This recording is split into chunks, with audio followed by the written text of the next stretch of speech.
Okay, guys, welcome back to DDF Footy Chat. So we have the usual suspects on the panel this evening. So, Thomas, how are you doing? Hey, all good my end. Good to be here for the chat. We're glad to know. Matt, how's it going? I'm sure you must be depressed right now. Depressed is not the word. Matt, what's it like to lose 2-1? We'll get onto that. No, it's been an interesting last week to be an Arsenal fan. So let's just get straight into the chat.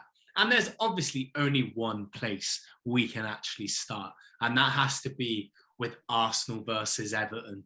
I'm going to save you the embarrassment of talking about United Arsenal, because we all know of what happened there. But I'm really keen to get your thoughts in regards to what you witnessed last night. And then I'm going to ask you a question once you've done your summary. So take it away. Okay, so last night, I mean, football Twitter was all over. Just we're going to fight back. It's going to be, forget about United. It was a close game there. Could have gone either way. This game was very much, Everton are struggling. Let's just, 3-0, 4-0, batter them. And that's what everyone was saying. And I was confident going into the game. But, the players didn't really, it's like they weren't even there. They didn't turn up. And I know, we throw that saying around quite a lot that the players don't turn up. But really, last night, I didn't see anything special from anyone. Martinelli has been having great games since he came into the team. Didn't really do anything yesterday. Everyone was just they just seemed really sluggish. The passing was terrible. The possession play, even though Everton were giving us the ball, we weren't doing anything with it. And if we want to be challenging for that top four place, because that's the challenge, isn't it? Forget about winning the league, because realistically, it's not going to happen. We need to be playing better attacking football. We can't just rely on that 1-0 lead. I know the famous saying is 1-0 to the Arsenal, but there's only so long that can go on for. And after Everton getting them 2 offside goals disallowed, which they were offside, I thought there's only so long we can hold on to this 1-0 lead, and we just weren't showing anything that could really push us forward. I think tactically, fans were calling for Aubameyang to be dropped, and I mean, rightly so. Maybe he should have been dropped, but I think he had to come on sooner. 83rd minute, I thought he came on when we were already behind. And Lacazette, he's been good in that number 10 role, but we can't have him up front. It just doesn't work.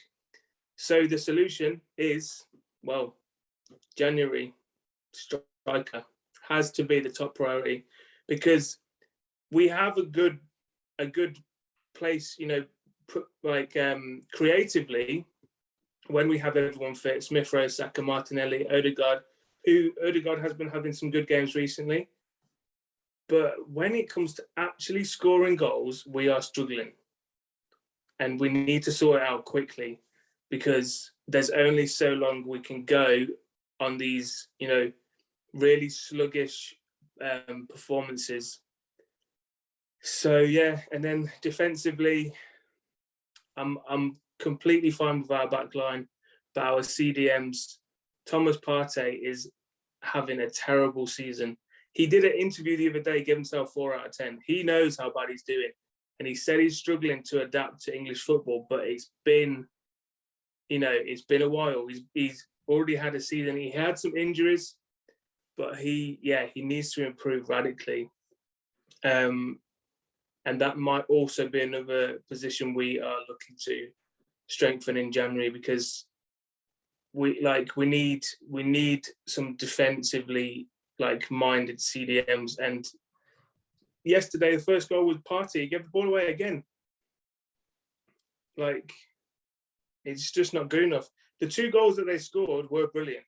Demarai Gray, Tom, Tom knows all about Demarai Gray, and Leicester have let him go. And man, is he turning out to be a gem.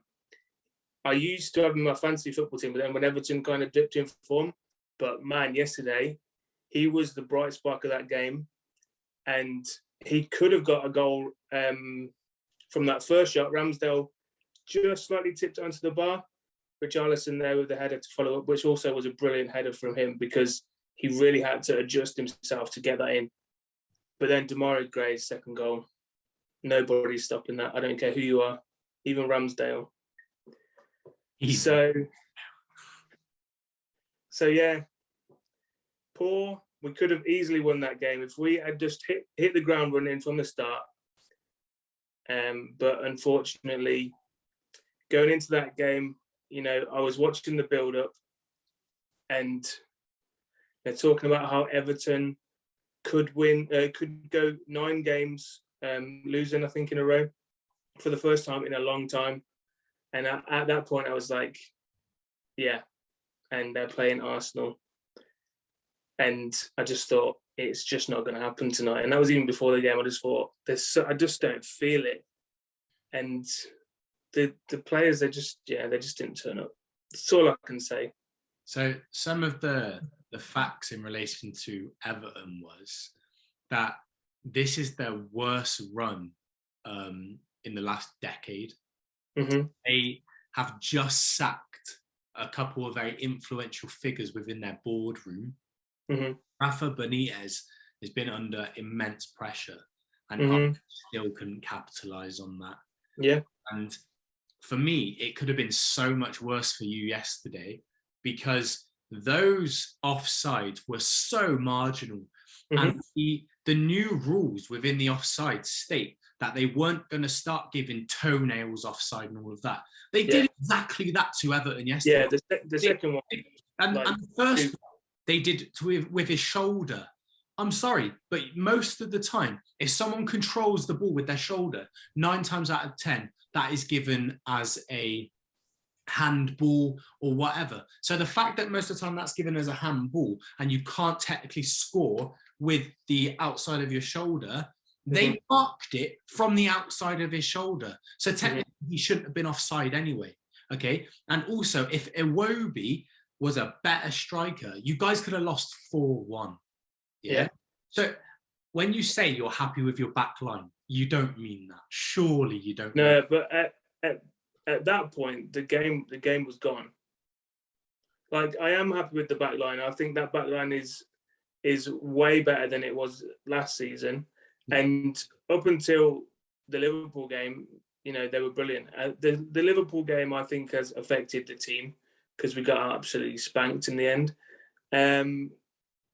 But yeah, but you've let in 9 goals in 3 games, yeah, and it could have been far worse against United as well. There were times where, let's not forget, Michael Carrick's United were carving that back line open, and last night Richarlison absolutely bummed Ben White. Yeah, especially in that 93rd minute. Did you see how Richarlison plucked that ball out of the air and then was backing in and just absolutely shaking off Ben White, and he could not handle it. Tomiyasu last night was rubbish. I was really surprised. I was so surprised that they put on Tavares for Kieran Tierney. I thought he was your best player. The substitutions were terrible last night. I don't know what he was thinking. Like, to bring on Nketiah, who apparently doesn't want to stay at the club, just turned down his contract. That's where's Pepe? Like, come on. Like, Pepe can do something in this situation. Nketiah, I mean, he missed a sitter probably worse than Aubameyang's the other day. If that had gone in, that would have been 2-1 up. So could have been a different situation. But then if we are talking about Aubameyang could have rescued right at the very depth as well, though. Yeah, but no, you can't excuse him missing that. That is a I'm not. He should have at least got it on target. So here's a question, right? Arsenal have had a great history of some great strikers, Thierry Henry. After that period, a long period of no strikers, really great strikers. Aubameyang came, everyone thought he was going to change that, right? Change that period, and he looked that way. Do you think the Aubameyang era is now done? And if so, do you think there's a good chance of Arsenal getting a striker that can do the job for them this January? Yeah, I mean, I love Aubameyang, but yeah, I think we need a hungry younger striker to come in. I'm not saying get rid of Aubameyang, but maybe that needs to be what happens if we need to free up some funds and somebody comes in for Aubameyang in January, then potentially, yeah. But it pains me to say that because I absolutely love him. I absolutely love Aubameyang. He's one of my favourite players at the club. But I don't see us selling Lacazette because his contract is running out anyway in the summer. So why anybody would come in for him now? They'd have to be pretty desperate because they could get him for free in the summer. So yeah, it's I don't know. I'll leave it up to Edu and Arteta if they're still in the club at that point to find a solution. For me, Aubameyang can still be the man, and the reason why I'm saying, oh no, for sure he can. He can. I saw some statistics today. Right, this guy's played under Klopp, and when he was in the Bundesliga, he was absolutely smashing it up. Arsenal are not utilising Aubameyang the way that he was meant to be utilised. Aubameyang, I don't care what any Arsenal fan says to me, he is not a left winger. When he played at Borussia Dortmund, he only played on the left wing 7 times. The majority of the time, if he was on a wing, it was on the right wing. He has been played more as a left wing back than he has as a left winger in the time that Arteta's been there. The guy needs to be put straight through the middle. He's still got his pace. Other than last night and the last few games, he can finish, okay? He's been up there with some of the top scorers for many, many seasons now. Arsenal just need to start utilising him a lot better. I don't think you need another striker. I think that Arteta needs to stop being such a chump and stop playing him on the left wing. He doesn't play him on the left wing anymore. But every now and then he does. Like last night, he came on and he went through the middle. But there was also times where you would see him drifting out to the left because he's. Well, yeah, but that's all in football, isn't it? That's all in football. You have to adapt, and if he wants to drift over to the left and let somebody go through the middle, that's fair enough. But that can't happen. If you were tactically there, the manager would be saying, Alba, your position is straight down the middle. Do not drift out to the right. Do not drift down to the left. We need to utilise your pace in behind them and get going. That's what a top coach would do. Yeah. So my question to you is now the time for Arteta out? No. Why? Not yet. Come on. Like I've always said, and I said this at the start of the season, and I will stick to it because I'm not going to go and change my opinion because we've hit a bad run of form. Like I always said, give Arteta this season.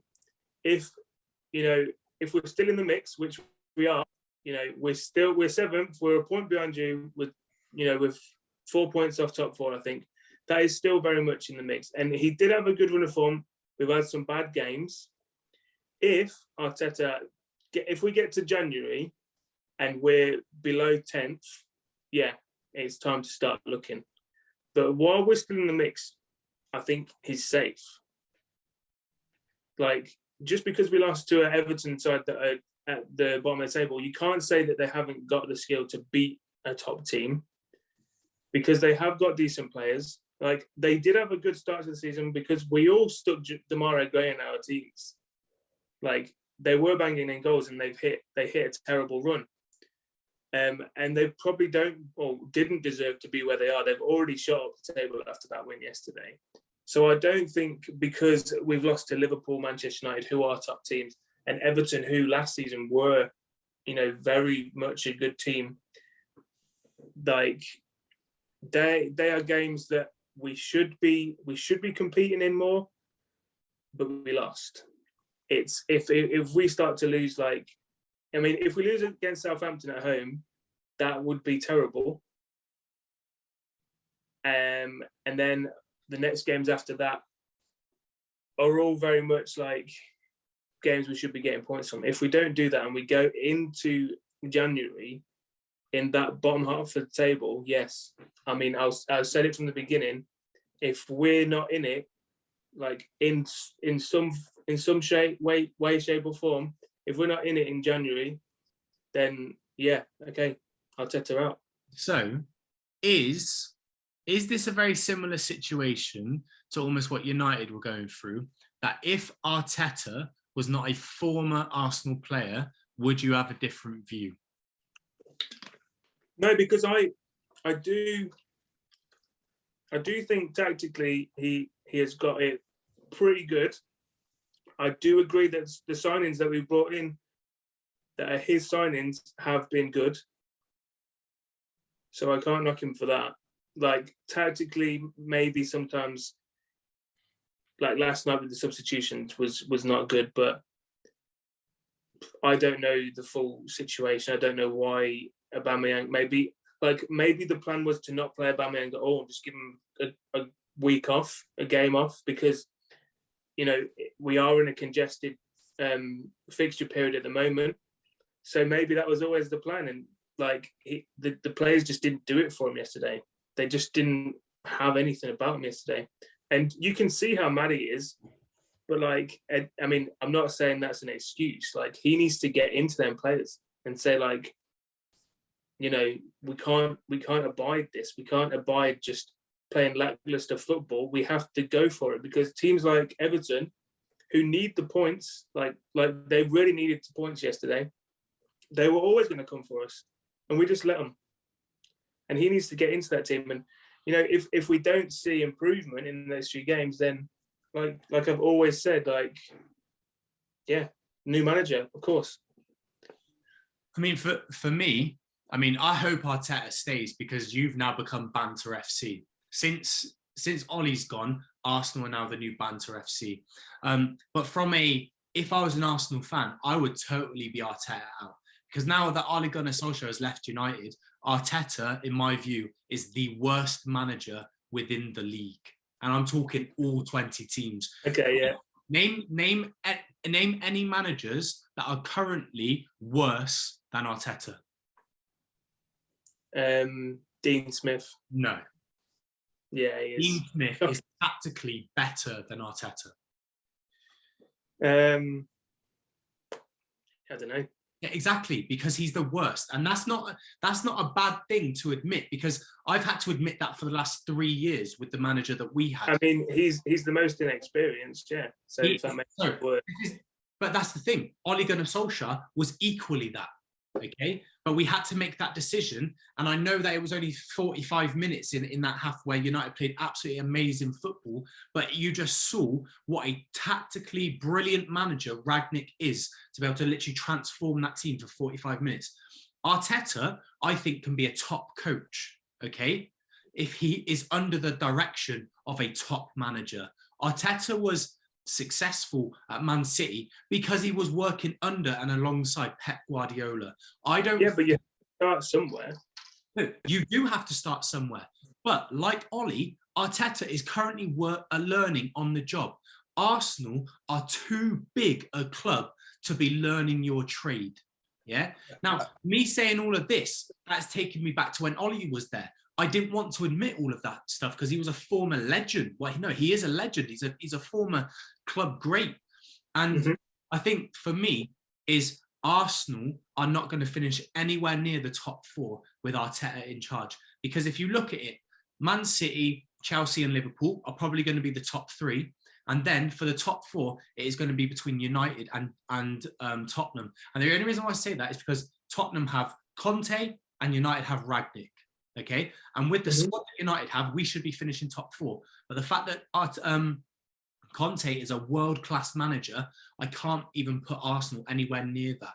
If Arsenal do not change Arteta, you're going to slip down the table, and it could be that you finish 8th or 9th or 10th. And for me, I would be thinking I'd rather make that change now. And it's okay to have been Arteta in at the start of the season and to then suddenly become Arteta out, because you've now lost 6 games. Okay, and in the whole of last season, you only lost 12. We're not even halfway through the season yet, and you've already lost half of the games that you lost last season. Yeah, it could get worse. And also, it's Arteta's responsibility to get the best out of his players.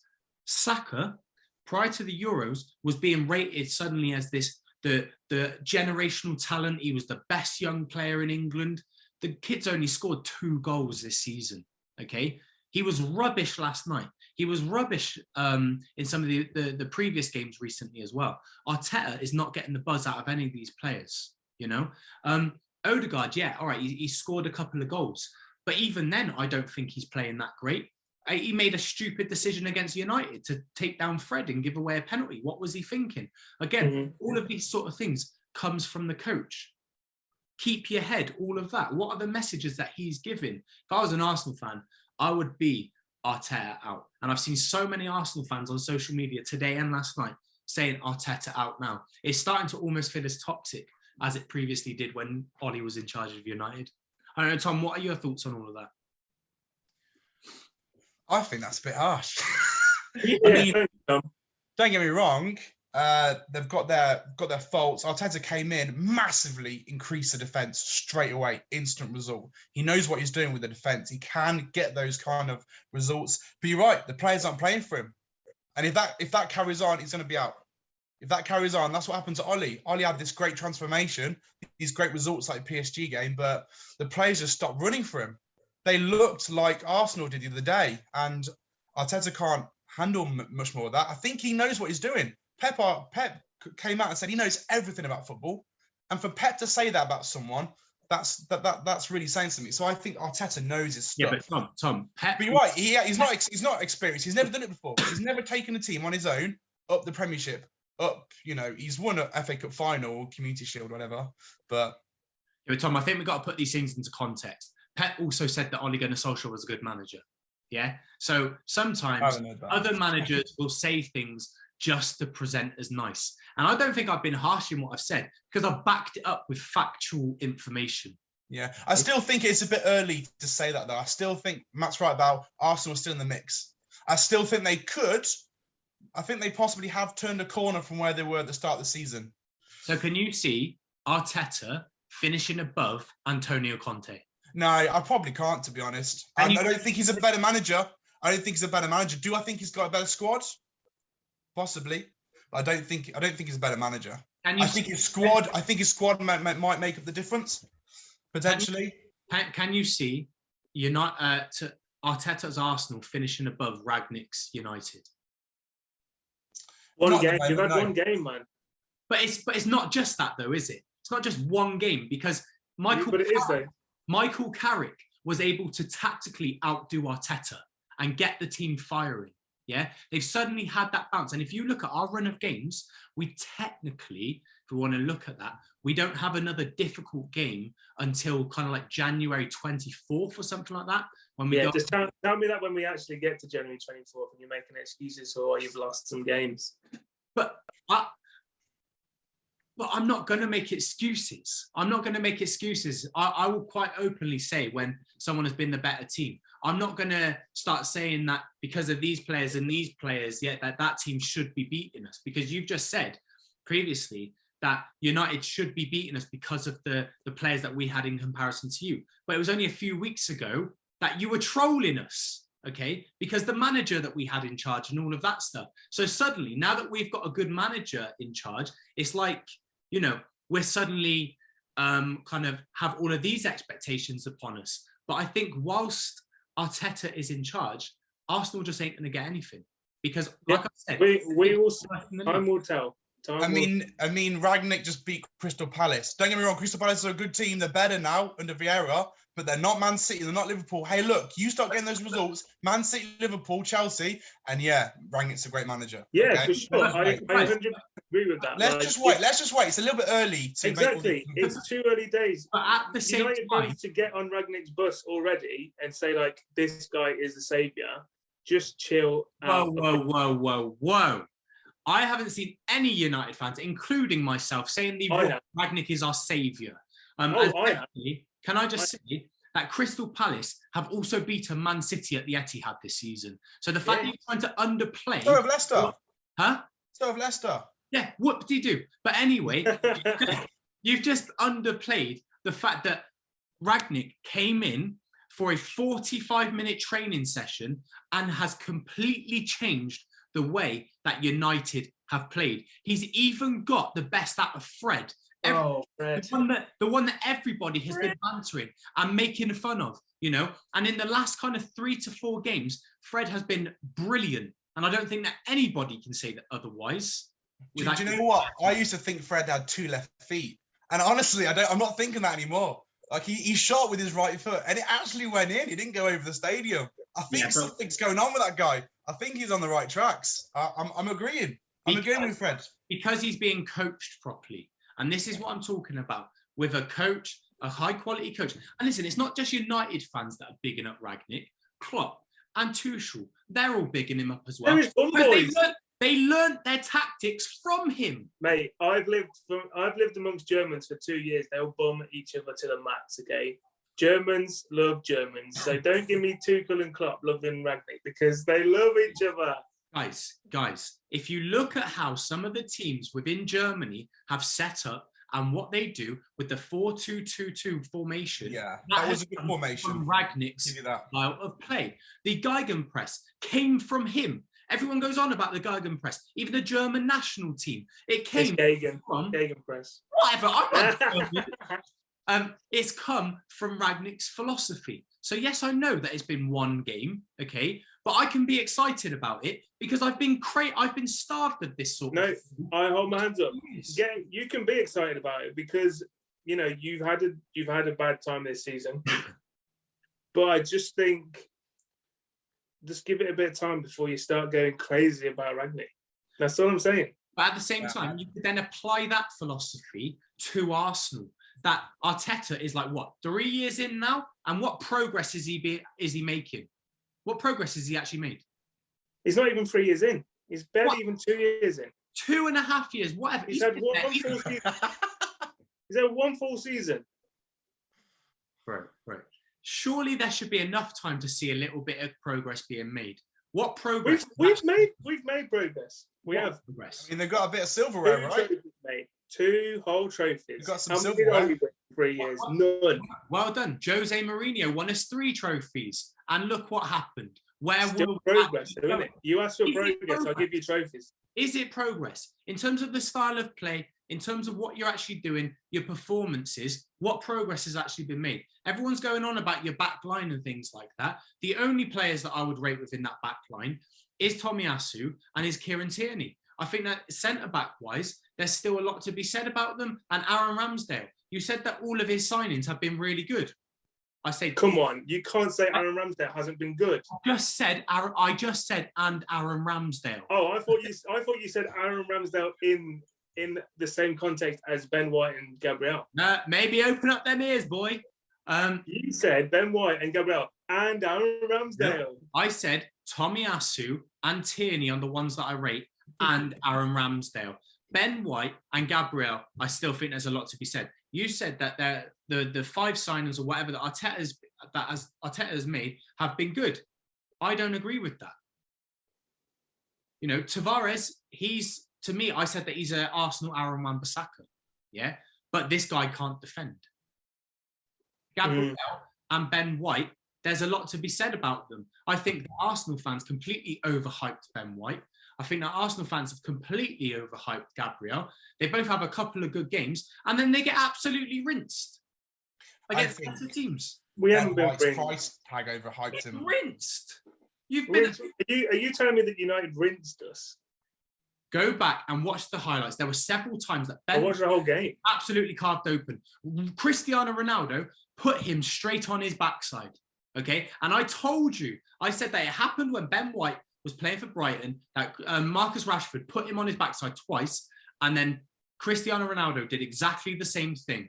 And there's that meme of basically Ben White being like, whilst Ronaldo... Yeah, I know, you shared it on Twitter, mate. Yeah, exactly. You know, so I'm just saying there's still a lot to be said about that centre-back partnership, and I don't think they're as good as what you say they are. Okay, well, like literally, all I can say is we'll see what happens, because I believe in the team, and at the moment I still believe in the manager, and like it's just going to take just a little bit more firmness from Arteta just to get something out of these players. I don't think that the players have stopped playing for him. I think last night was just a massive blip, and it might be potentially what they needed for him to just say, "Come on, guys, like I need more out of you," and we'll see. I've always said, like, until there is nothing left to play for, I'll back him, because I mean, with the team we've got now, we haven't got enough to challenge for that top four.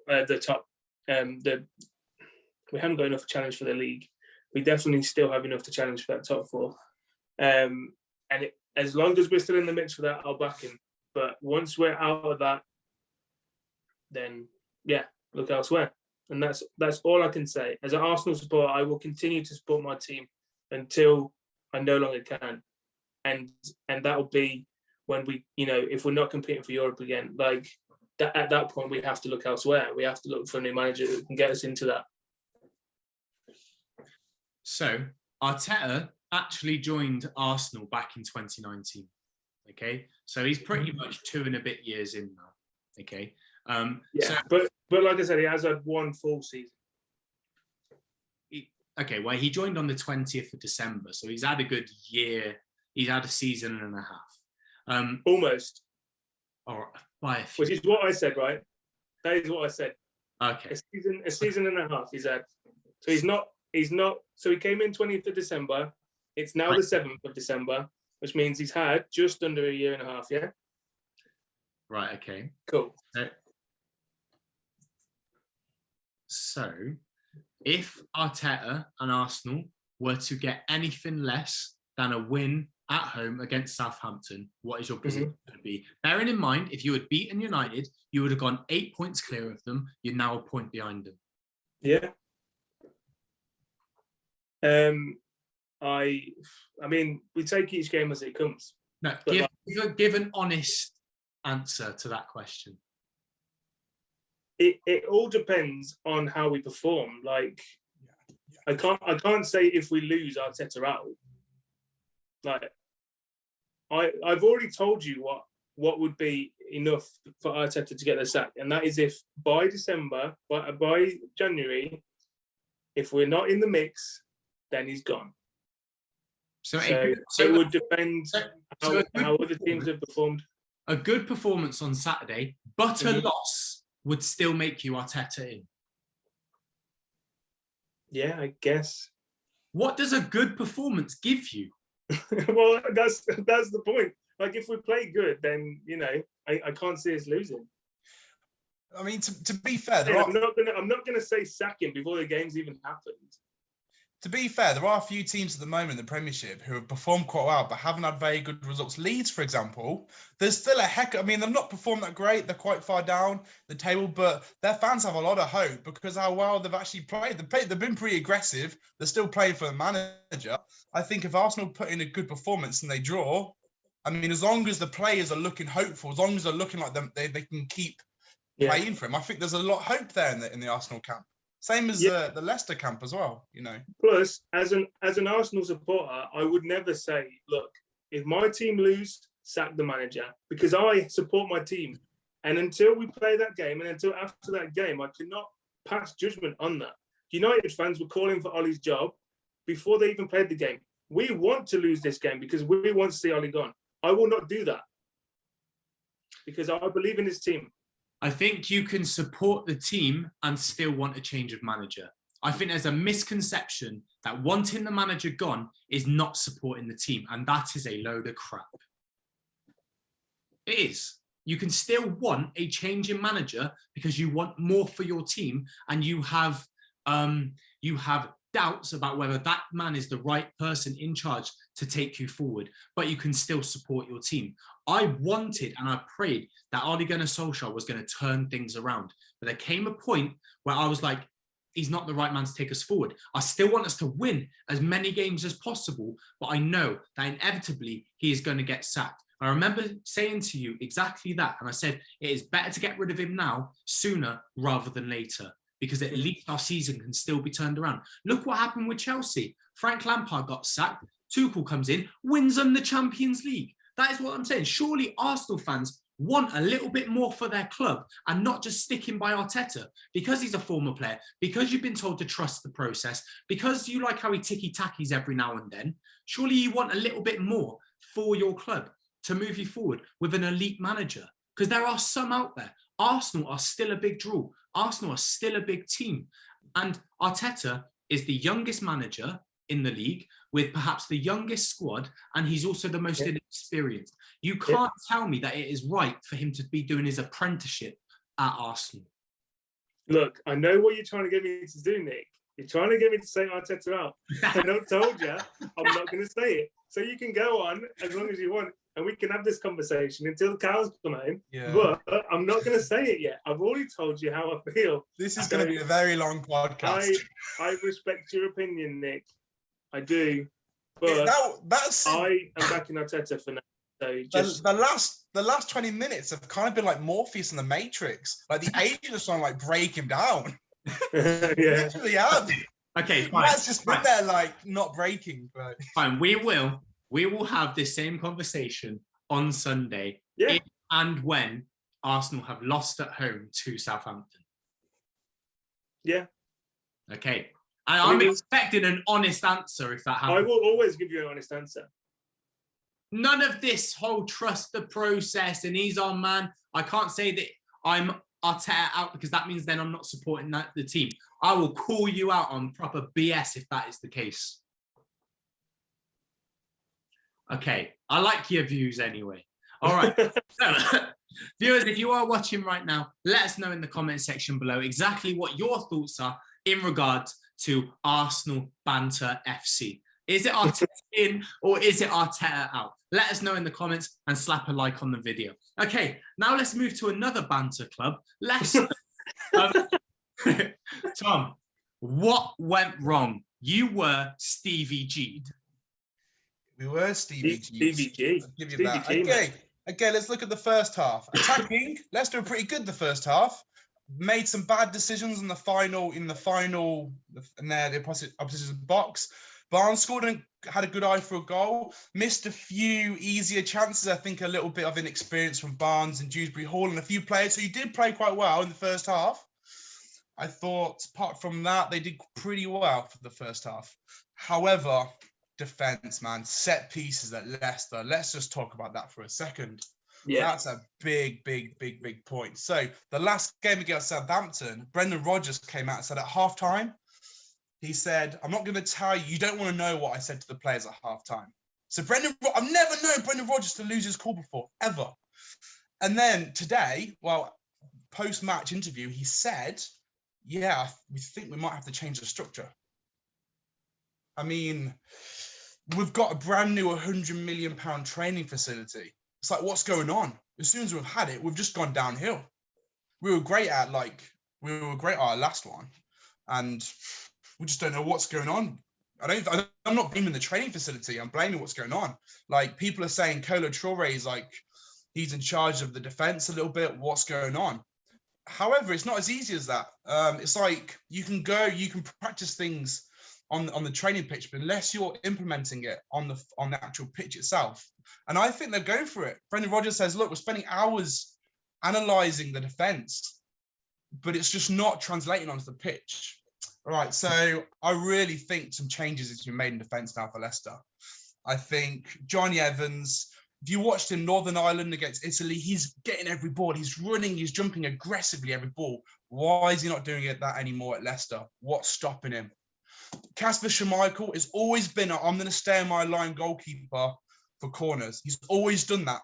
He's 35 now. He's not going to change. He's always done that. He's always had Wes Morgan, Huth, Fuchs. He's always had players like that to just be aggressive and defend the ball and attack the ball. It's not happening at the moment. So the ball is landing straight bang on the opposition head and it's going in.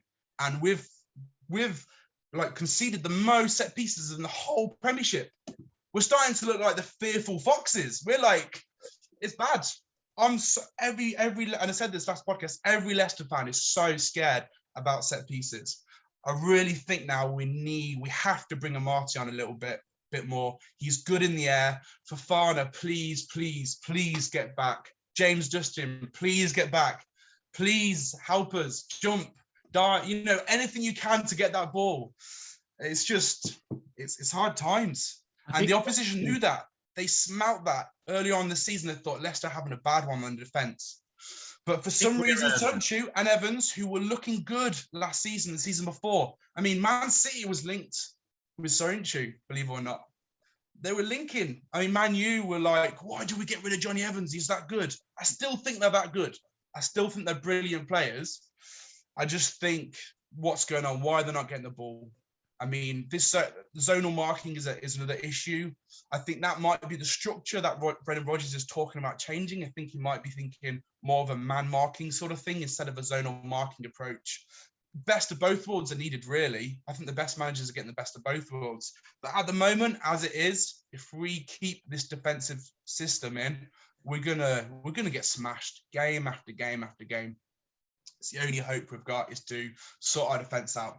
But striking-wise, I'm liking our attacking. I'm liking our striker. I'm liking our strikers. I'm liking our midfield. I think Tielemans is a massive miss. Mm-hmm. Ndidi is making mistakes in the box. He's doing clumsy things, which is in him. He's an amazing tackler of the ball. He's getting a little bit better at progressing the ball up the pitch. But we've got to sort that back line out. It's our Achilles heel at the moment. So there's a reason why United sold Johnny Evans, and that's because he's crap. But I think for me, Tom, the question also needs to be asked: is Rodgers' time up? I don't think his time is up. No way. I think he's got a lot more to do. I think every manager gets to a crossroads. They get to points like this. Every manager, and you're right. There is make or break moments. And I think Rodgers is at probably one of the most difficult times as a manager. I really do. And the next few games are going to make or break him.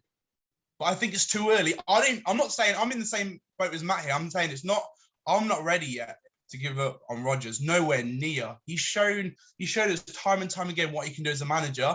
But now there's more pressure on him. As fans, there's more pressure on him now. He's got to fix this. He said he will fix it after the game, and we're gonna give him time to fix that. I think if Leicester lose one more game, he's gone. And the reason why I'm saying that is because your board are not scared to pull that trigger. They sacked your most successful manager in history who won you your Premier League. They sacked him because of his run of results, okay? So what makes Rodgers any different? When statistically, Ranieri was more successful than Brendan Rodgers has been. Okay. Do you know what happened in the season when Ranieri was sacked? Do you know how many losses? Do you know where we were in the table? Yeah. Do you know how bad things were looking? It's not quite got to that point yet with Rodgers, but I'm not saying it's not possible. I'm saying it's not to that point yet, so I'm not going to consider that just yet. Yeah. I think we've got to give him time. If he says he's going to fix it, he's going to change the system. He's come out and said that if he doesn't do that, I've never heard him say that before. I've never heard Brendan Rodgers ever say, okay, it's about time we change the system a bit more now. I've never seen him like that before, ever. He's always been quite cool and calm, but something's really rattled him. And if he does something about it, we'll keep backing him. The board will keep backing him. If he doesn't, then yeah, we know what the Leicester board's going to do, I think. Yeah. So my question to you is, if Newcastle come to your ground on Sunday and beat you, do you think Rodgers will be gone? Bearing in mind your next few games, which are Tottenham, Everton, Man City, Liverpool, and Norwich. The next game, I don't know about that next game. If Leicester played awful, each player got 2 out of 10 the next game. I think it's the next few games. I think if a new system is not brought in, I think the board would have a very difficult decision to make. The next game is hard for me to say. But I'm going to say the next 3 or 4 games, if we keep going down that table, he's going to force the board's hand. At the moment, it's not looking like that. We've still made good performances. Unfortunately, we've not turned that corner. We thought we beat Man U 4-2. We thought we've turned a corner.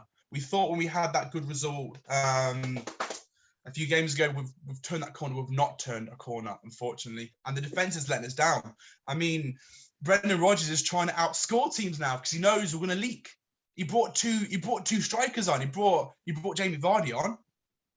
He took Lookman off. He brought loads of tackles. He wanted to outscore. He knew we were going to leak goals. And that's bad. That's bad. I think it's worth asking that question because, like I just said, you've got Newcastle next, who you should be absolutely beating, bearing in mind that they've only won one game all season. And then you've got Tottenham, Man City, and Liverpool, all in the space of 3 weeks. How many points are you realistically going to get from those games? That's the sort of consideration that your board are going to be having as well if they want to be successful in the future. Yeah, but seriously, whoever that manager is at Leicester, can they get them points from them teams? Yeah, but I don't even think it's about getting those points per se for the new manager, because I almost feel like they'll be given a free hit because they've come in at that point. Or perhaps it's going to be that the board say, okay, so he's lost to Newcastle. We can't really bring in a new manager now before Christmas. It would be unfair to do that. We're just going to give him these next 3 games, see what he gets from City, Liverpool and Tottenham, and then we're going to pull the trigger. But in the meantime, we're going to be having these conversations. I don't think it's unfair to consider that that's what might be going on. So, Matt, what are your thoughts in regards to what's going on at Leicester at the moment? Yeah, I mean, it's a tricky one. They've got some great talent, and their defence, unfortunately, has been absolutely ravaged by injuries. Yeah, I mean, I do think Rodgers is a good manager, and I do agree with Tom. I think if he can sort out these set pieces, which are the main reason they're leaking goals, then yeah, they can start to get some better results. But I don't know. Like, yeah, I mean, if they lost to Newcastle, it would be tough to take, with them obviously having a bad season. But Newcastle aren't a bad team. They're just not been performing. And if Eddie Howe can turn that around and get something against Leicester, I don't think it's like a massive shock.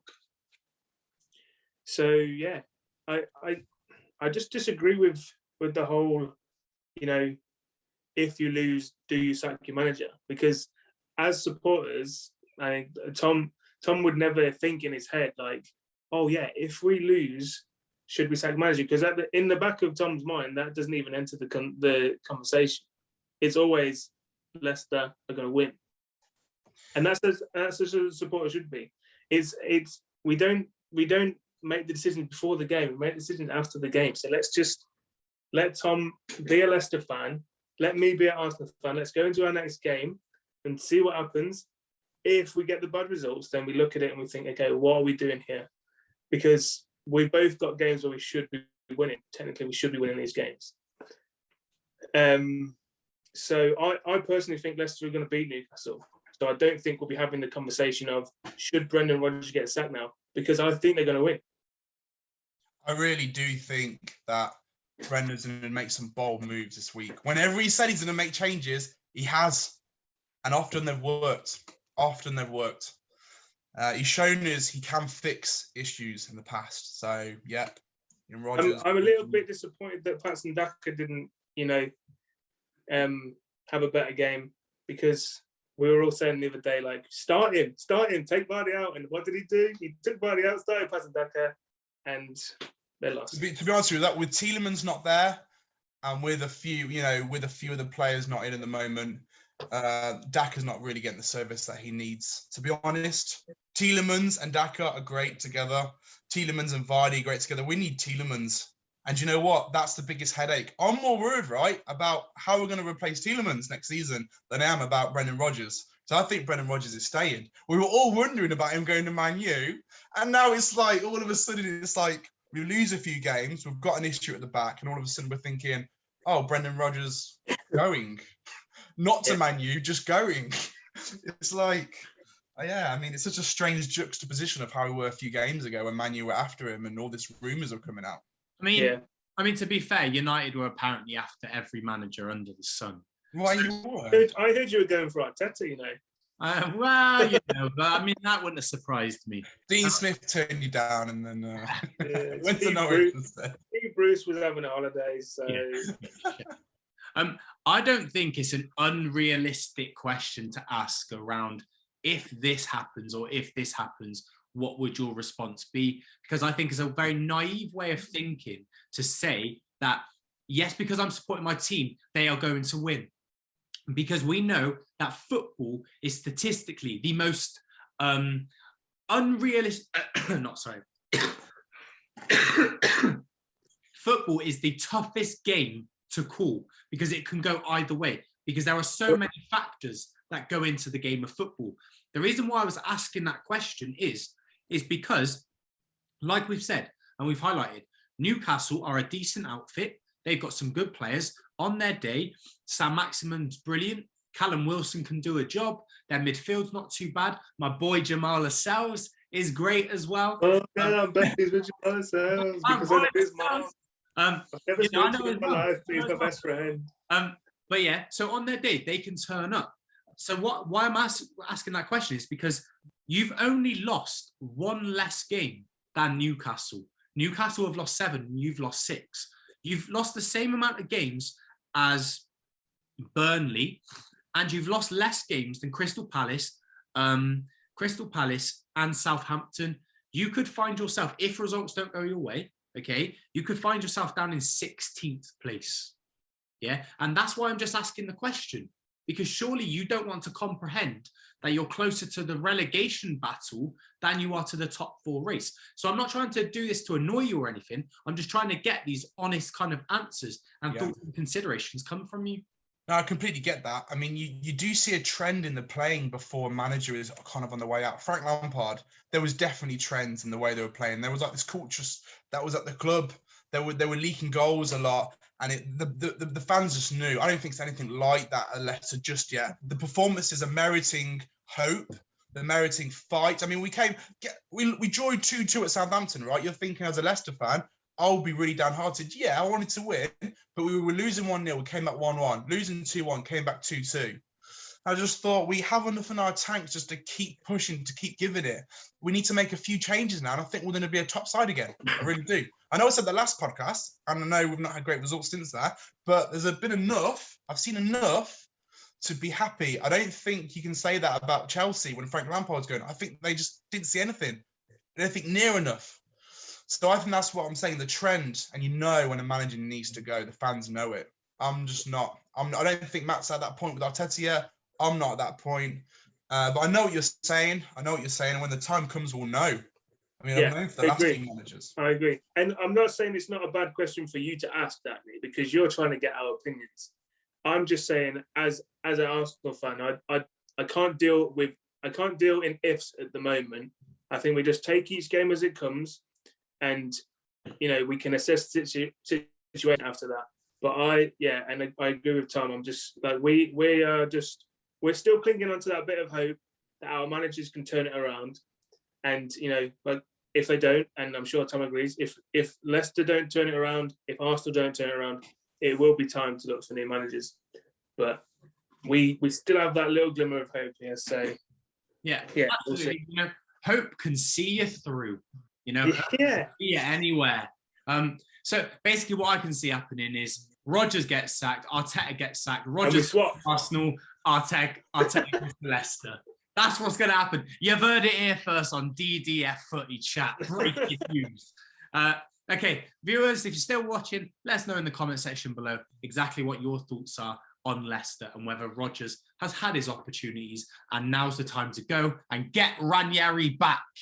Okay, so now let's move on to United versus Palace. Now listen, I'm a very excited United fan. You might call me a very over-the-top United fan currently, but when you have had David Moyes, Louis van Gaal, Jose Mourinho, dinosaurs, okay, they're past their best, and then you get Ole Gunnar Solskjaer, who was learning on the job. Yes, there's been some highlights along the way. We've won a couple of trophies with Mourinho and Van Gaal. But for the last 3 years, we've been really restricted in the sort of quality of football. We've had some very, very decent results, but quite often it's been sitting back and hitting teams on the counter-attack.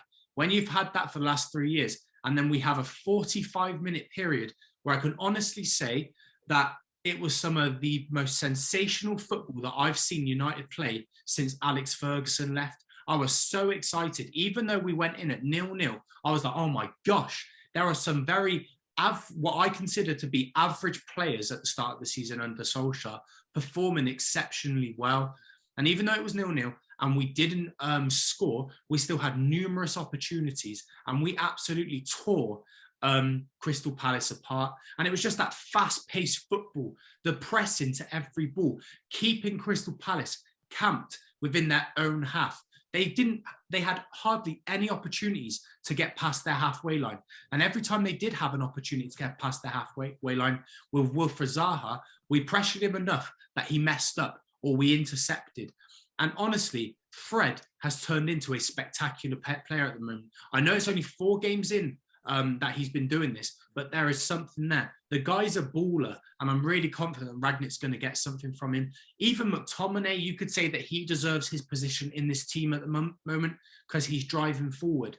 The one player that I'm a little bit disappointed with at the moment, and I hope Rangnick's able to get something out of him, is Marcus Rashford. Like, you guys know that Rashford's one of my favourite players. I think he's absolutely brilliant. But there's something going on for him right now. Maybe he's more concerned with feeding the kids and taking on than he is for his football. So maybe he does need to focus a little bit more now, pull his finger out and start putting some goals in. But I think that Marcus Rashford has warranted his place on the bench now. I don't think he should be a starter. I think for me, when he's fit, Cavani needs to be playing alongside Ronaldo because Cavani presses every ball. Rangnick is all about that press. And I know it was only 45 minutes because in the second half, we really started to drop off a little bit because I guess when you've played for so long in a certain way, physiologically, your body is going to take a long time to adapt to that. And you're not going to be able to sustain that sort of pressure on the ball for the whole of the 90 minutes. But from what I saw in that first 45 minutes, I'm really excited. I haven't gone into 2 consecutive United games being really excited to see what happens because he's going to have a completely different team tomorrow. Players like Van der Beek are going to be playing. Dean Henderson's going to be given a chance. I thought Lindelof has been really, really good as well. Eric Bailly's going to be given a chance. You know, I'm really excited to see what we do in the Champions League tomorrow. But that first 45 minutes I thought was really good. And then to see Fred come up with the winner against Crystal Palace in that 79th minute, I screamed, okay? Because I was like, Fred Flintstone, yeah, flipping chump. Come on, yeah, this is brilliant. And basically, we all know that it wasn't even a shot. And he admitted it. What he was trying to do was curl the ball to the back post, but it happened to go in. But I'll take that, you know. If we can get the best out of Fred, then great. It'll be interesting to see whether we can keep up this sort of performance because research has highlighted and past evidence has been seen that when you get a new manager come in that has a completely new philosophy than what you're used to and you have a completely different way of playing, that naturally more and more muscle injuries are going to happen. So will we still be able to play this way when people like Bruno are getting injured, Ronaldo's getting injured, McTominay and Fred, they're all getting injured. So stuff like that is naturally going to cause a hindrance. And I saw something by a sports psychologist, not sports psychologist, sorry, a sports sort of medical practitioner that said it won't be until around February, late February, that the players have truly adapted to their new kind of fitness regimes and stuff like that. But that's really good news because the Champions League doesn't start again until February. And if we're in a position where we have adapted fully to his way of playing, I'm really excited about what the Champions League could hold for us. I'm not saying, listen, I'm not one of those United fans that are saying that we are suddenly going to kind of win the Champions League and the FA Cup. But I'll honestly say it now. We're winning the league, lads. We're winning the league. I'm joking. Oh, dear. So, you know, no, I'm just taking it easy. I'm confident that we're going to get top 4. But what I'm really looking forward to is what happens after this season, about whether Rangnick does go upstairs, if the right manager is available, or whether what some fans have considered, and I wouldn't be opposed to this, whether Rangnick is given, say, an 18-month contract, where in that time they line somebody up, they get a pre-season agreement or whatever, and then Rangnick goes upstairs. But from what I can see, I'm optimistic about the future, but at the same time, I'm going to chill out a little bit, because as you've already highlighted, results could start not going your way, and then what sort of position are we going to be in after? But just from that 45 minutes, I'm very optimistic. I don't know what your thoughts were on. I'm excited to see what happens with Manchester United, because there has been a lot of hype around Rangnick and his style of play. And, you know, I'll give him his dues that he is the godfather of this German football philosophy. And we'll see how it goes. And, you know, nobody is playing his style of football with that 4-2-2-2 formation. I'm still a little bit sceptical if it can work in this league with how much goes down the wings. You know, every team these days knows that you need to have strength down the wings. And if you're playing that 4-2-2-2, whatever it is, 4-2-4-2-2-2, yeah, quick maths. I'm a little bit like, okay, so what happens when you get hit down the wings? So yeah, I'm interested to see what happens, because it's only been one game, and you were strong, you had a good game, but it was only 1-0, and the goal did come from Fred. So that's 4 players, your 2 strikers and your 2 cams going in front, and they didn't contribute to a goal. It was only 1-0. So yeah, I'm interested. I'm interested, and I will continue to watch them games, and with great just interest, because I want to see what this guy can do with that Manchester United team. You have some great players, and I'm interested to see what happens in terms of Ronaldo. You've got players that can play up front. So yeah, maybe you take Rashford out. You've got Cavani, you've got Greenwood, you've got Martial still there. So yeah, looking forward to it. You've got Norwich next, so I mean, if you don't win that, does he get sacked? Yeah, mate. Rangnick out. If we lose to Norwich at Carrow Road, he's gone. I want Ollie back. Ollie in. So Tom, what were your thoughts on the game? I thought Man U controlled it very well, actually. I liked it when the defence came into the other half and they just controlled that. I thought that, yeah, I like how he stamped his philosophy straight away on this Man U side. Just come in, first game, stamped it. I'm impressed. I was impressed with him. I still think he's got a lot more to prove, and he might only be there for 6 months. But I think he's done. I think he's done really well. I'm excited to watch the football Man U play. You know, I'm always excited by good football, no matter what team it is. English teams, foreign teams. So I'm excited. I think Man U on paper have got it. I've got the talent to push for top of the league. So a good manager will do that, surely. So we can push for it. You know, whether or not it happens is another thing. Yeah, but I think both your views are very, very valid. And you know, for me, you know, we've got some players to come back as well. Varane's going to come back, and since Varane's been injured, we've gone from leaking only 4 goals to leaking, I think it was 20. Okay, that is a massive difference there. We've gone from losing 1 game with Varane to losing 6. Yeah, including kind of Champions League and Premier League. Okay, so to bring him back in, it's also some great competitions in regards to our right back and left back. Like Diogo Dalot is playing some fantastic football right now, and I've always been confident in Dalot. I think he's got a proper little whip on him when he bends that ball in, and the same to be said for Telles on the other side. It's not going to be easy for Luke Shaw and Aaron Wan-Bissaka to get back in this team. I'd like to see Luke Shaw come in because I think he's a better player than Telles. You know what? I'm a bit surprised about Luke Shaw because Ronaldo's success at Juventus came all the crosses that they came in. If you look at the amount of crosses, and he's great. Ronaldo's great at crosses, isn't he?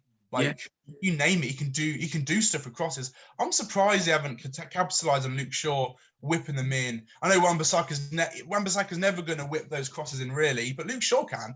Yeah, and I think this is why Ollie. This is the problem with the level of coaching that we've had. I don't think that Ollie utilised enough of some of these players' strengths. Okay, I think it was Ollie just tried to be set up not to be defeated. Okay, so he was like, I'd rather just sit in. Therefore, I'm not going to have opportunities to get the ball in the box. It's going to take a moment of brilliance, all of that sort of stuff. So he relied on that. Whereas Rangnick is about being on that front foot. The word that you mentioned was control. Like he said that several times within his press conference. I think that Luke Shaw will come back into this team at some point. It'll be interesting to see whether he plays tomorrow, and he will be whipping those balls in. I mean, he does it for England. He can do it for United as well. I wouldn't be opposed to Aaron Wan-Bissaka losing his place, because if I'm honest, and I've said this quite often, I've got a little bit fed up now with Wan-Bissaka because all he is really is a defender. He's not like I still think he's the best defensive right back in the league. But from a right back now, you need more than just to be a defender. You need to be that all-round player. And that's why I would put players like Reece James above Aaron Wan-Bissaka. But from what I've seen in the last few games, Dalot has got it defensively currently, and more so he's got it in an attacking phase. So I'm really excited to see what happens in regards to that. And Ronaldo's just Ronaldo. You know, the guy leaps like a salmon. Like he was leaping all over the place. Unfortunately, he wasn't able to convert against Palace, but he was out doing Tompkins and, you know, the other centre-backs that they had in place as well. All he needed was a goal. So, yeah, it'll be interesting to see whether we can keep this up.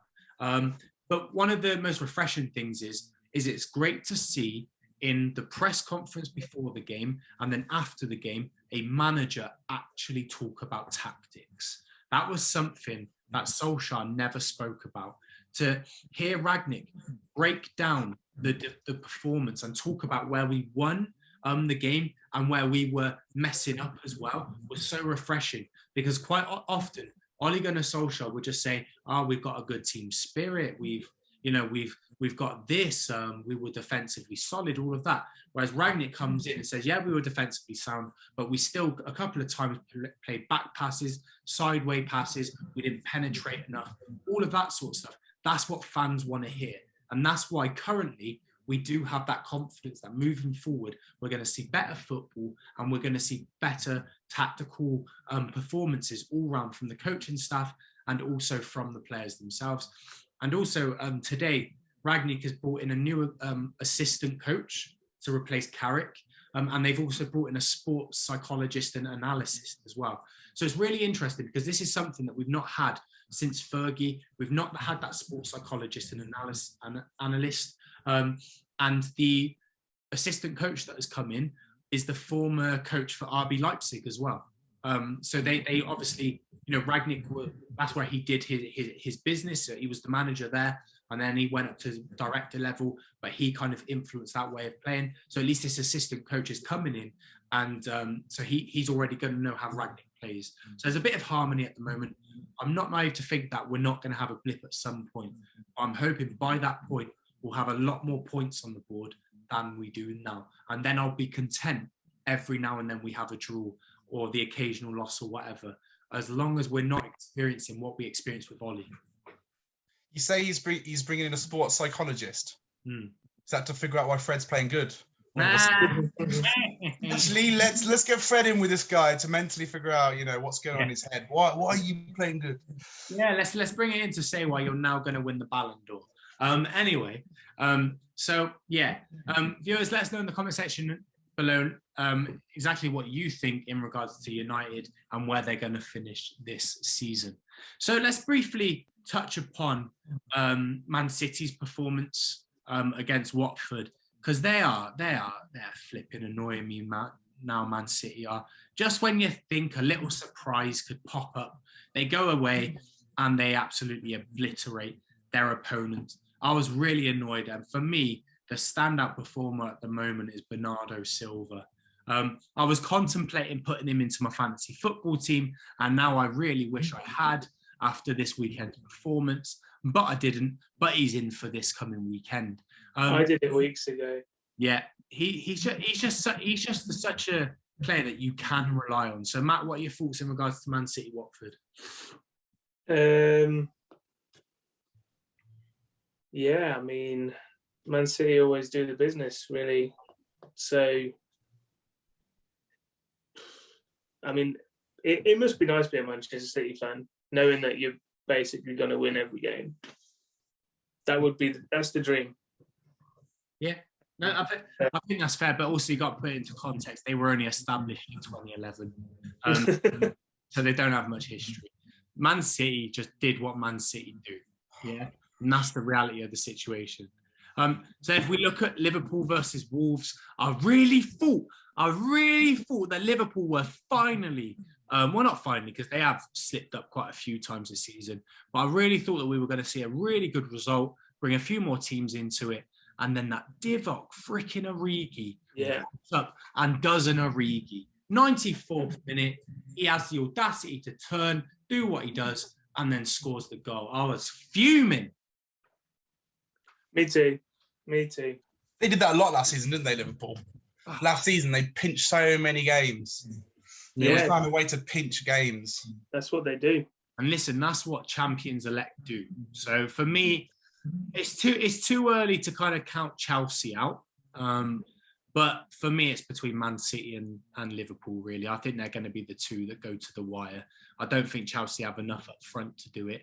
Romelu Lukaku, once we've had, come up to our final show of the season, Romelu Lukaku, for me, is going to be one of the flops of the season because he's done nothing. And yes, Chelsea fans will argue he's been out a few weeks. But what did he do prior to that, I just don't think that Lukaku's got it in him at the moment. So, yeah. The Chelsea striker curse. It is the Chelsea striker. They ruin strikers, absolutely. Bring Timo Werner over to United. We'll sort him out. So, yeah, And then, just quickly, let's discuss what went on at West Ham in regards to Chelsea. Arthur Masuaku with the goal of the season. I mean, let's just talk about Mendy. Oh, yeah. It's a shame because he's been having a good season, but he gave away the first penalty, and I mean, I think it was Masuaku genius as opposed to Mendy opposite of genius. He spotted Mendy come off his line, and he knew he was expecting the cross, so he pinged it in, and I just thought, "You're a legend, mate. You're a legend for even spotting that." Was that actually a shot though? Did he do just a bad cross? Was it an actual shot? He knew there was space to get. Because I looked at it again and thought, "Oh, that could have been a cross." No. You think that was an actual shot? Chance. He knew exactly what he was doing. Yeah, I think it was a cross shot. I think it was a bit like Fred, to be honest. It was a speculative shot. I don't know if it was a. He knew. He saw that space. I mean, I know he hasn't scored in like. He hasn't scored. That was his first goal in the Premier League. First goal in the Premier League. Wow. Yeah, I don't know. Like, I'm giving it to him. Yeah, for sure. Don't take anything away from him. Chelsea were just rubbish. And I think I think people need to pipe down about Chelsea, to be honest. I still think that they have a lot of flaws. I still think Tuchel's a brilliant manager. And I do think he's going to be very successful at Chelsea. But I don't think they're quite there to win the Premier League over the course of 37 games. I just don't think it's going to happen. I just definitely surprised. When I look at Chelsea, I just think, where are they getting the goals from? Because you look at the past few results, they've relied on Reece James to score a lot of them. And he's your right back. Yeah. Their strikers can't score. And some games, they don't even play with a striker. They'll put Havertz up front or they'll put Pulisic up front. Yeah. And they don't score either. So it's like, yeah.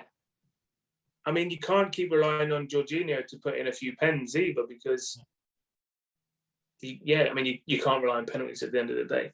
So, yeah, I don't know. I've just got that feeling about Chelsea, just like there will be a point where you struggle to get goals because nobody seems to be able to score them. Although I can't even remember who got the goals the other day. They scored two of them. It was who was it? No, so we got Mason Mount, and Thiago Silva on a yeah. So I think for me, ideally, if it was out of the three, I'd want Chelsea to win the league just because I hate Liverpool and I hate Man City. But realistically, I think Chelsea are going to finish third, if I'm honest. Just because, like you said, I think they have enough firepower. I only know one Chelsea fan, and I used to speak to him where I used to work, and now that I don't work there, I don't care. If I was still working there, then for sure, like, I would not want Chelsea to win the league. Yeah. But I don't know any Chelsea fans. Yeah. Okay, so we're coming up to the end of the show for this week. So let's quickly go through our player and manager of the week and the player flop and the manager flop of the week. So, Tom, who are you voting as manager of the week this week? I think it's going to be Rangnick. Just come in and he's applied his philosophy, which is very risky. 4-2-2-2 is risky, the Premiership. So I think he was brave and he just came in. He did what they got him in to do. Okay, Matt. I'm going for David Moyes. David Moyes beating Chelsea, good. Yeah. For me, I would go with my bias. I'd go for Rangnick. Also, a stat to kind of back that up as well is that it's not that great a stat, but he's also the first German to come into the Premier League and win his first game. Okay, so that's something as well. But I'm going to go for Moisey. Give it Moisey till the end of the season. I'd go for Moisey because I think that it's unfortunate it didn't work out at United for him. He was always a decent level coach, but I think for pound, he's done some sensational stuff with West Ham. They are definitely punching above their weight, but it's consistent punching as well. It's not like they just get the occasional result. They're right up there. And listen, I'm not getting carried away and going to start saying they're the dark horse for the league and all of that, but they could be that dark horse for the fourth spot. I think they'll lose it at some point. They'll start to drift off and do what West Ham do. But I still think that they're going to be up there, and I still think they're going to be a threat. And the fact that David Moyes has ruined Chelsea's fun. Actually, that was Michael Carrick that did that.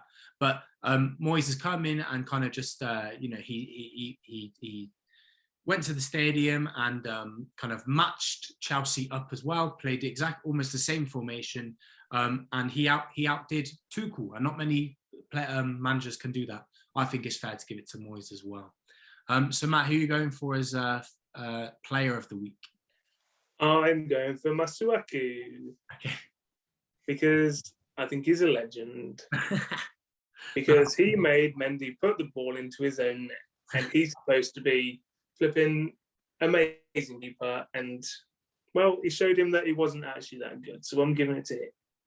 Yeah, he's certainly on the same level as Ramsdale. So Tom, who are you going for player of the week?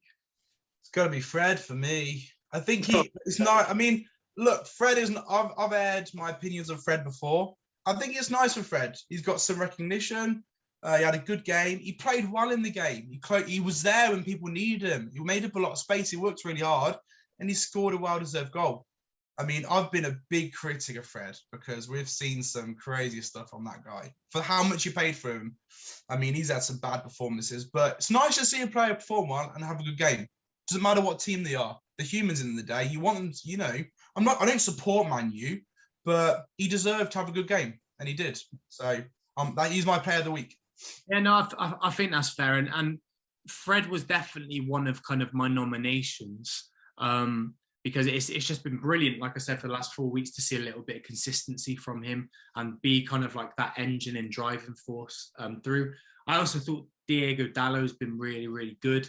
And he's made Aaron Wan-Bissaka lose his place, which not many people thought was going to happen. But I've got to give it to Bernardo Silva, if I'm honest. I just think he's been the most consistent player in the league this season. He's still ripping it up. Listen, he ain't the quickest, but he almost reminds me of David Silva. And so, Silva by name, Silva by nature. He's just doing really, really well. So I would say Bernardo Silva for me for this week. So Tom, who's your manager flop of the week? Now last week I gave it to Arteta in the podcast. I think this time I'm going to say manager flop is Arteta. I just think some of the decisions he made second half, It's not really going great for him. It's either him or Rodgers for manager flop. They're both up there for me. I'm going to be completely honest. I almost picked Rodgers, but I thought Arteta he was equally bad. So, yeah. No, that's fair. Matt, who are you going for? Yeah, I'm going to go for Arteta as well. Just because of the substitutions and the way he didn't. Well, yeah. I mean, he didn't get the players to do what needed to be done, and yeah, the halftime team talk. I don't know what was said, but it didn't really change anything. So tactically, I think the setup was okay, but it's what he's saying to the players to get them in the mindset. I don't know. So yeah. Yeah, no, I think that's fair. And for me, there was a couple of flops this week, so it was a close run thing. One of my thoughts was Ranieri, the flipping chump. He smashes Ole Gunnar Solskjaer at Manchester United 4-1, and then thinks he can go toe to toe with Pep Guardiola and Man City. Like, the guy's a clown. Like, he's just a loser at times. So I think he needs to sort his life out. But I'll go for Arteta as well, just because I think he's overhyped and I think he's the worst manager in the league at the moment. And he certainly needs to start pulling his finger out and getting something out of these players, because Arsenal do have quality going forward. I don't care what anybody says. I think they got some good young players, and they do have Aubameyang. And it's it's a surprise to see that Aubameyang is going to be lucky to get into double figures this season if it carries on going like this, which would be a real shame when he's been so close several times to getting the golden boot. And in my opinion, that's Arteta's fault. Who is your flop of the week in terms of player-wise? Matthew? Oh, man. I'm not even sure. Mendy. Of course, Mendy. Because he's supposed... Well, I rate him as a keeper, actually. I do think he's a good keeper, but he had a bad game. And he was the reason that West Ham won that game. So, Mendy. Yeah. Tom?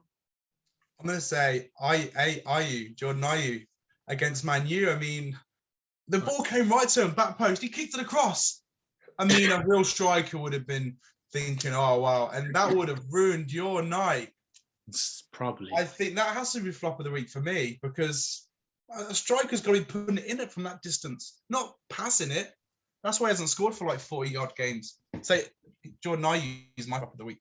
Yeah, no, that's fair, and that's the one that I thought about as well. Another one that I thought about was Patson Daka. Listen, we bigged him up last week. We said, give him his opportunity. He will take it. You know, he's not just Europa League Daka. He can be Premier League Daka. And he failed, and he let us down. And I say, Vardy in, Daka out now. But he's not my flop of the week. I'm going for Pierre-Emerick Aubameyang. Yes, he only played 5 minutes. Yes, he started on the bench. Yes, he started on the bench. And yes, he only came on with 5 minutes to spare. But he was given that golden opportunity to save Arsenal's game, and he failed to do it. There is something going on between him and Arteta. I don't know what it is, but the various detectives need to... All right, Harry Neville. Yeah, exactly. Yeah, you know what I'm saying. Aubameyang, a couple of seasons ago, no doubt about it, he would have smashed that into the bottom corner. You could also put Eddie Nketiah up there. He was given his opportunity and he put it against the post, which was probably worse than Aubameyang's miss last season and last night. But for the caliber of player, Aubameyang, for me, is consistently being a flop every week, and he deserves this reward. This reward. Here you go. Yeah. Yeah, flop of the week, absolutely. He needs some. Fist to the face. He needs some football Viagra. That's what he needs. Okay, so now let's consider very, very quickly our predictions for the coming. So let's start off with none other than the El Sacico, Arsenal versus Southampton. Tom, what are we going for? Arsenal versus Southampton. What do you think the realistic scoreline will be? I reckon it's going to be Arsenal 2,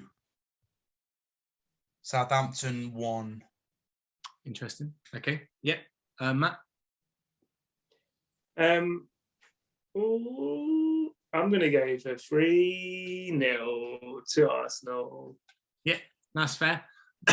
I'm going 2-1 Southampton because I know that this is the end of Arteta. If you are beaten by Southampton, Arteta out, and you better come to the next show with an Arteta out sign.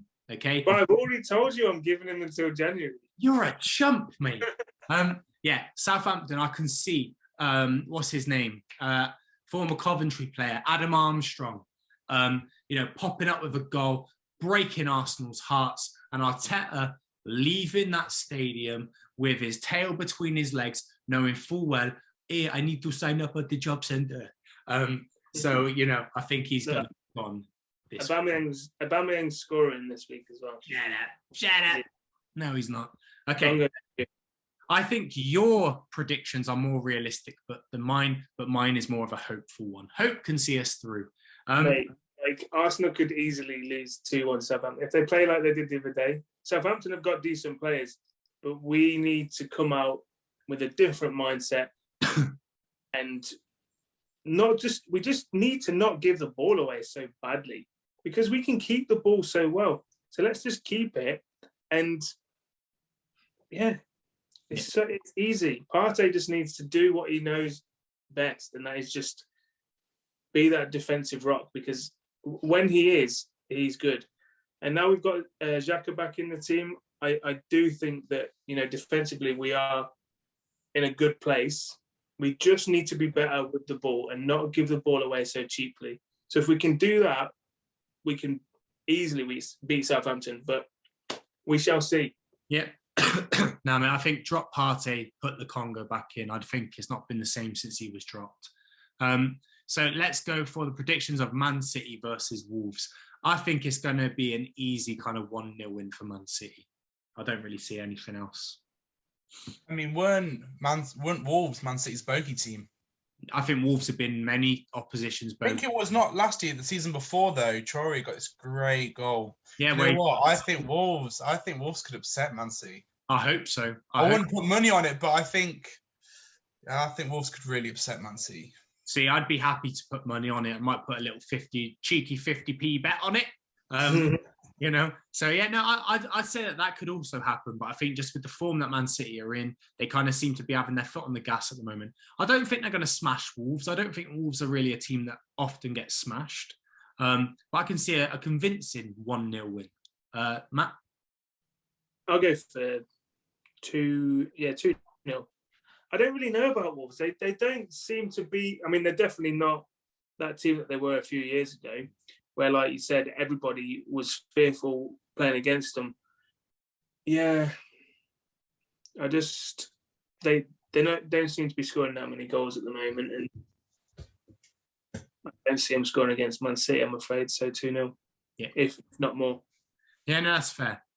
Let's go for Liverpool versus Villa. The return of Slippy G. Man, I would absolutely love Stevie to get something from this game, and I absolutely think that he can. Yeah. I'm going for a draw, 2-2 draw, but it's going to go right to the death. And I think it'll be Liverpool that are scrambling to get an equaliser, but I think they will, because that is what Liverpool do. But 2-2. Yeah. No, I think that's fair. So I think there's going to be a lot of goals. I think 3-2 to Liverpool. Okay. Last minute winner. With what? Last minute winner for Liverpool, you think? Yeah, I think so. Last minute. Yeah, exactly. It'd be like 97th minute. It'd be like, it should have been 95 minutes extra time, but for something, there was 2 minutes added, and Liverpool just the last kick of the game, they get it in. Yeah, no, I think what Matt said is fair. I think it'll be a draw. Not sure what the result will be, but I'd say it's 1-2, 2-2. I think that's quite a realistic result. Yeah, I hate Steven Gerrard, but I'd be happy for him if he... I love Steven Gerrard. Oh, come on, mate. Don't. I mean, I hate Liverpool. I hate Aston Villa. But I just can't help but liking Stevie G. He's just a nice guy, you know? What's happened to you? Mate, I don't support Manchester United. I don't despise Liverpool as much as you do. Steven Gerrard is just a rat. No, I'll keep my mouth closed. So let's go for the other El Sacico, Leicester versus Newcastle. Tom, what you saying? I think Leicester are going to win 4-1. Okay, Tom, Matt? I'm going to go 3-1 to Leicester. I do think Leicester will win comfortably, but I can't say they're not going to concede a goal, because Newcastle are probably likely to get a set piece at some point, and we all know that's going to He's going to fix it by then. He'll fix it by then. He's got a whole week. When is he's got a whole week. Yeah, because we've got Sunday. Europa Cup in the week. Yeah, you're playing Sunday. So I can see Newcastle getting something out of this. Yeah, I really can. And that's not me talking with hope or anything. I think Newcastle are that sort of team. I think that they've got their taste of their first victory of the season, and I think that they could end up popping up with something. I think on his day, as I mentioned previously, Alan Saint-Maximin, he's a great player, and I think that this could be his moment to shine. So I'm going to go for a controversial 2-1 win to Newcastle if they turn up and play the way that they can. But realistic-wise, I would also endorse your guys' views as well. So I'll be happy either way, if I'm honest.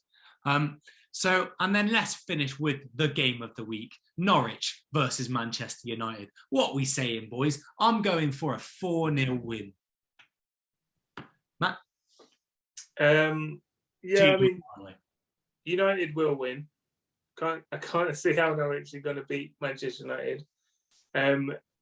But I think they're going to set up and they'll be like, let's just try and get a draw, boys.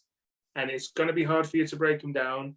It'll probably be another screamer from Fred in the 78th minute to get a win. But I think it'll be tight. So I'm going 1-0 for Manchester United. Okay. And Tom? Because they're going to defend to the death. They're going to have 11 men behind the ball from the second that ball kicks off. And yeah, it's going to be completely up to you to try and break them down, but it's going to be like 10 men in that box, man. I mean, Norwich didn't do that against Spurs, though. If anything, Spurs were the ones that camped on their own box, and then they just hit Norwich on the break, and Spurs were at home as well. So I don't think that Norwich are that bad kind of going forward and stuff. I just don't think that they have the players there. So I can see Norwich coming at us, and that's when we'll go at them. If Rangnick does his research and he looks at that game, then let Norwich have the ball and try and get them on the break. It's just whether you can do that with that formation. I'm not sure how it works. Yeah, no, I'd say that's fair. Tom, what are you saying? Ooh, I think Timu Pukki is coming right at you. I think he's going to get you. I do. I think it's going to be. He's overdue. 3. Norwich 1. No. I didn't say he's going to beat you. I said he's going to get a goal. I think it's going to be 3-1. Yeah. To Man U. That's fair. Okay, so thank you everybody for joining in for the session this evening. Hope you guys have enjoyed it. Smash that thumbs up button and subscribe to the channel if you are new. So there are our thoughts and considerations on this week's performances, some of the potential managerial sackings, and this coming week's fixtures as well. So thanks, boys, for joining. Any final comments, Matt? No. I'm excited for these week's fixtures. Excited about well, no, I wouldn't say excited. I'm intrigued by Manchester United, see what they can do. If Rangnick is the man that can pull off like tactical masterclasses, I think he could absolutely smash Norwich. So it'd be an interesting game to watch. And yeah, I mean, it's all on the line for Leicester and Arsenal now, so they should be interesting games to watch as well. Yeah. And Tom, any final? Yeah, big drama. I think this is why the Premier League is one of the best leagues in the world. Big drama. Big things coming up. I think you're going to be praising Rodgers next podcast. Okay, I'm looking forward to that. And then my final thoughts are, boys, just thank you very much for joining today. And I'm looking forward to this weekend's fixtures, when it's the end of the Arteta and Rodgers era. Thanks everybody for watching. We'll see you next time. Bye. Bye.